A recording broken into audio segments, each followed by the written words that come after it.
Right off the top here, we are tracking breaking news this morning. Flights are resuming across the nation. Earlier this morning, the Federal Aviation Administration said they saw computer issues with their notice to air mission system. So according to the FAA, these systems are used to alert pilots about flight hazards and even runway closures. So right now, our Brandon T. Jones has been tracking the situation all morning long. He's joining us live right now from the Spokane airport. So Brandon, I know you've been sitting there inside the airport talking to travelers. What's the latest right now?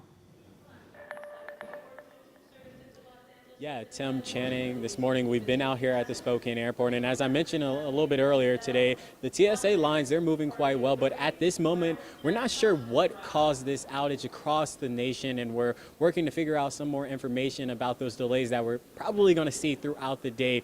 As you mentioned, Channing, I did get a chance to speak with some travelers, and right now I currently have some travelers standing by right now, so I want to ask them some questions. They're traveling to Australia today. This is April and John Douglas, and thank you, just for taking some time to speak with me this morning. Sure. April, what has it been like, just over the last few weeks, and then especially this morning, seeing all the travel delays that have been happening all across the country and all across the nation?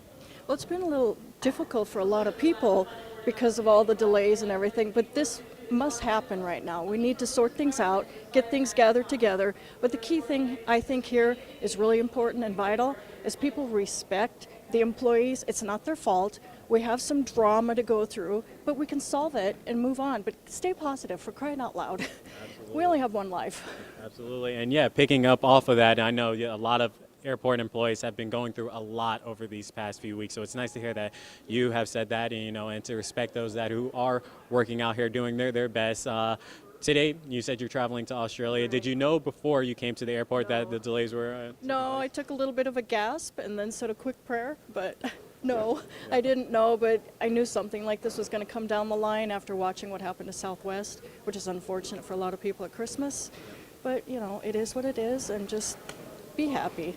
Absolutely, absolutely. Yeah. And another thing I want to pick up off of is you talked about it, packing your patience. We're not sure at this moment how long these delays will last, but we do know that they said they're going to gradually start taking off at 6 a.m. So flights have been able to get towards their gates. But John, I want to ask you as well, what has it been like? Are you packing your patience as, kind of just trying to figure out what's going on? We're going to be patient because we know what it's like to go to Australia, and we're going to have a good time. So it'll all work out. Absolutely, absolutely. Yeah. Those are great mindsets, and I'm thankful that you took some time out of your day to speak with me. But yeah, Tim, Channing, we're going to hang around here for a little bit and kind of just continue speaking with some travelers. As soon as we get some updates about the FAA situation and whether there'll be delays throughout the day, we're going to update you as well. But for right now, I'll go ahead and toss it back to you all in the studio. Brandon T. Jones, thank you. Love their perspective. Glad to see that they are keeping a positive attitude amid all of this. All right, Washington Senator Maria Cantwell also issuing a response to the outage, saying, quote, "We will be looking into what caused this outage and how redundancy plays a role in preventing future outages. The public needs a resilient air transportation system." And of course, this is a developing story that we're following very closely. We'll bring you any updates as we get them. But of course, you can always turn to our website, KREM.com, for more information on these outages as well.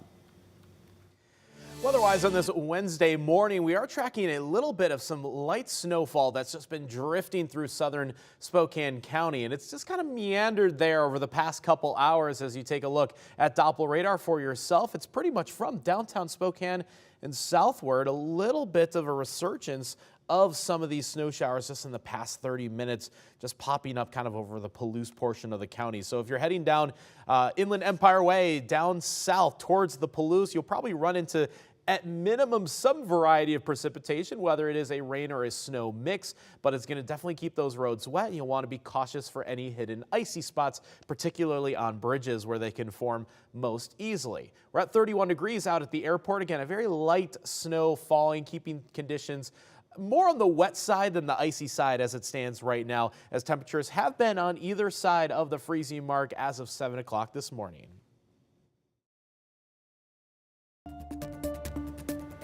Today, students at the University of Idaho are returning to campus after winter break. This comes almost 2 weeks after police arrested a suspect in the murder of 4 University of Idaho students.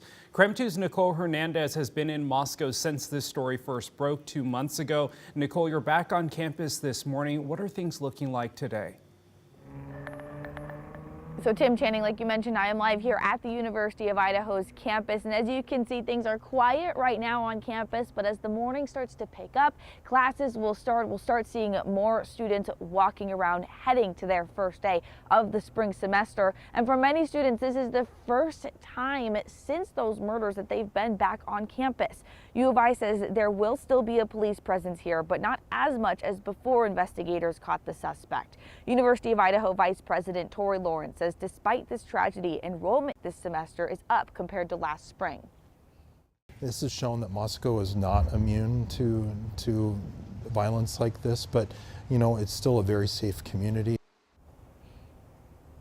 So the university is also considering adding self-defense classes for students. Looking ahead, Brian Koberger will be in court again tomorrow. It will be a status hearing starting at 8 a.m. Status hearings are typically a time for the judge to make sure both the defense and prosecution are on track. Then in the next week and a half, the suspect will need to have his preliminary hearing. There is where we're expecting him to either plead guilty or not guilty. In Moscow, Nicole Hernandez, KREM 2 News. In our commitment to more to every story, we are taking a look back now at what students have experienced over the last 2 months. The murder shook the tight-knit community in Moscow, a place that has very low crime, let alone one of this magnitude. This is rocking their world. Many of them come from small communities where things like this have never happened. This is stuff that shouldn't happen, especially in a small, quiet town like Moscow is, where we're heavily involved with the university, and these are things that affect not just town but the university, the students, lends everybody to a sense of insecurity about what's going on here and why, and it's a very tragic and sad situation all around. Right after the murder, students felt uneasy without a suspect in custody, especially those who live near the crime scene. A lot of people left last night, and then we were like, I know we were like one of the only ones who actually stayed here last night. My mom has called me every single hour for since 7 a.m. this morning. So yeah, they want me to come home if I don't feel safe. Well, the murders happened just before Thanksgiving break. The University of Idaho gave students the option of finishing the semester from home if they did not feel safe. Many took them up on that offer. Definitely like a ghost town here. Weird seeing everyone just pack up and leave. Since so many students left campus, the University of Idaho decided to postpone the candlelight vigil until after Thanksgiving break on November 30th. Xana Kernodle.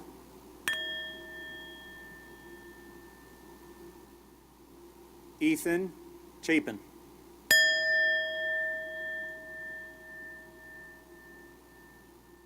Kaylee Gonçalves.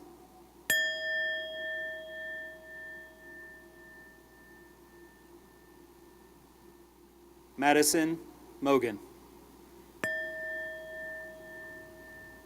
Well, this was that candlelight vigil. It was held at the Kibbe Activity Center on campus. The memorial included a moment of silence for each of the victims. Idaho Governor Brad Little was also in attendance. Vigils were also held at the same time in Boise, Idaho Falls, Coeur d'Alene, and McCall. U of I students and the entire Vandal and Moscow community will remember this season forever. There's no question about that, but they are still Vandal strong and are leaning on each other as they move forward together.